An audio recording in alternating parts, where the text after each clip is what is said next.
Сәлем, қалайсыңдар? Бүгін 4-ші сыныптың 109-шы сабағын өтетін боламыз.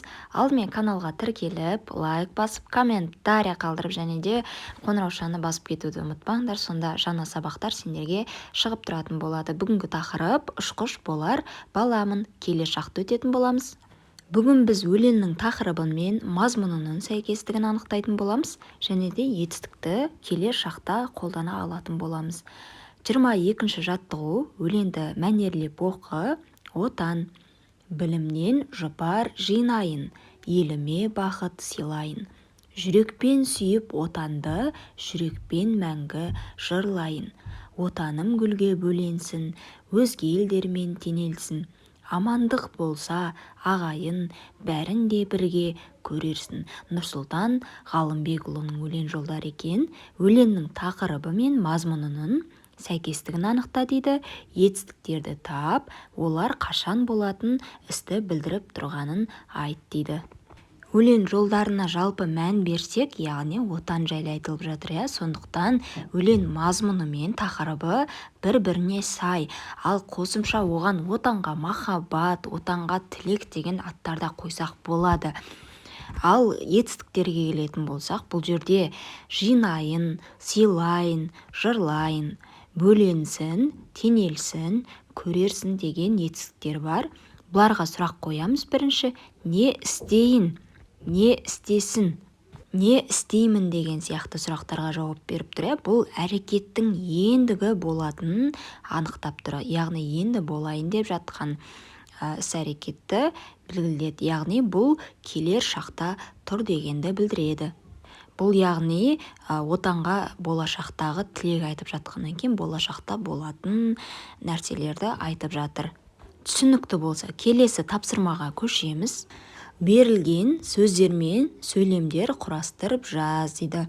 Яғни бізде сендер, сіздер, ол, олар, сіз, мен, сен, біз, бұлар яғни жіктеулі есімдіктер сияқты сөздер, және де оның жан-жағында арнайы етістіктер көрсетілген. Яғни осы екі сөздерді бір-бірімен жұптастыру керек. Етістіктерді тап, олардың қай жақта тұрғанын айт, қашан болатын істі білдіретінін айт дейді. Яғни бұл жерде жай ғана біз жақтарға сәйкестендіріп, жалғаулар арқылы сәйкестендіргенде бізде мен көмектесемін, сен көмектесесің, сіз көмектесесіз, ол көмектеседі. Біз көмектесеміз, сендер көмектесесіңдер, сіздер көмектесесіздер, олар көмектеседі. Яғни осылай сәйкестенеді екен.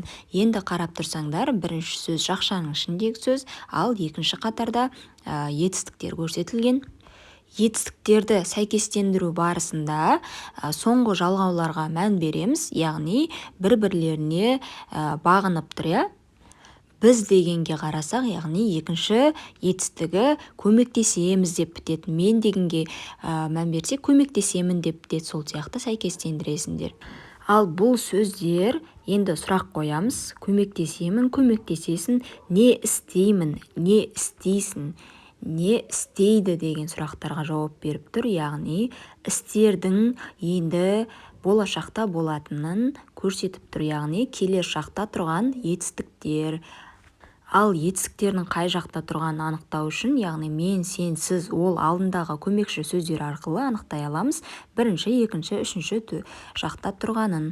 Енді ережемен бір танысып кетейік. Келер шақ етістіктері іс-әрекеттің алдағы уақытта болатынын білдіреді. Мысалы, келер шақ етістіктері не істеймін, не істейсің, не істейді деген сұрақтарға жауап береді.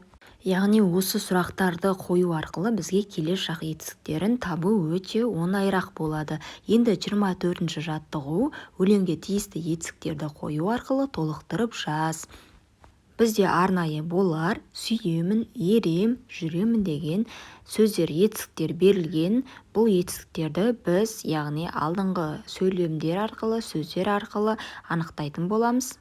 Және де мағынасына қарай сәйкестендіреміз. Сонда бізде өлең былай шығады.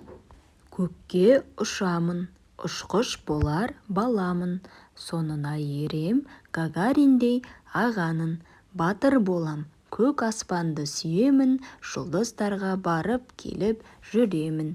Байқасаңдар, етістіктер мағынасына қарай сәйкестендірілді. Келесі жаттығу бос төркөздерге сәйкес келетін етістіктерді тауып жаз.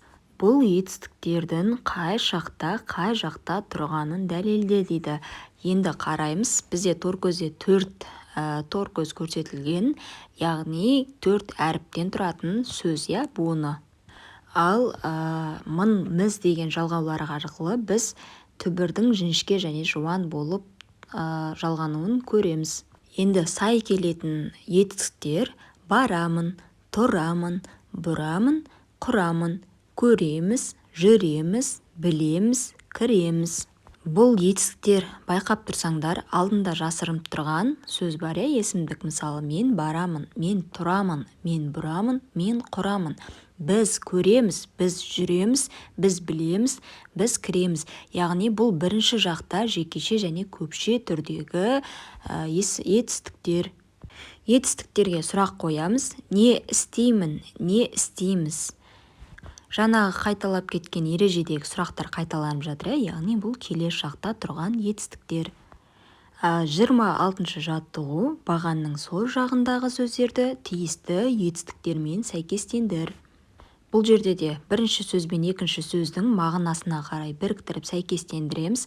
Қате кеткен жағдайда кейбір, яғни дұрыс сәйкес келмей қалады. Сондықтан дұрыс сәйкес келгенде бізде мынандай сөздер шығады. Яғни Мағжан келді, ағаш өсті, сабақ басталған, біз естідік, досы ақылдасты. Егерде екінші сөздерден біреуін қате кетіретін болсақ, бір сөз, яғни дұрыс мағынасы келмей қалушы еді. Бүгінгі сабағымыз осымен аяқталды. Назарларыңа көп рахмет. Сабақ түсінікті болса, лайк басып, комментария жазып кетуді және тіркелуді ұмытпаңдар. Ол өте мен үшін маңызды. Сабақта бесік алуларыңа тілектеспін. Сау болыңдар.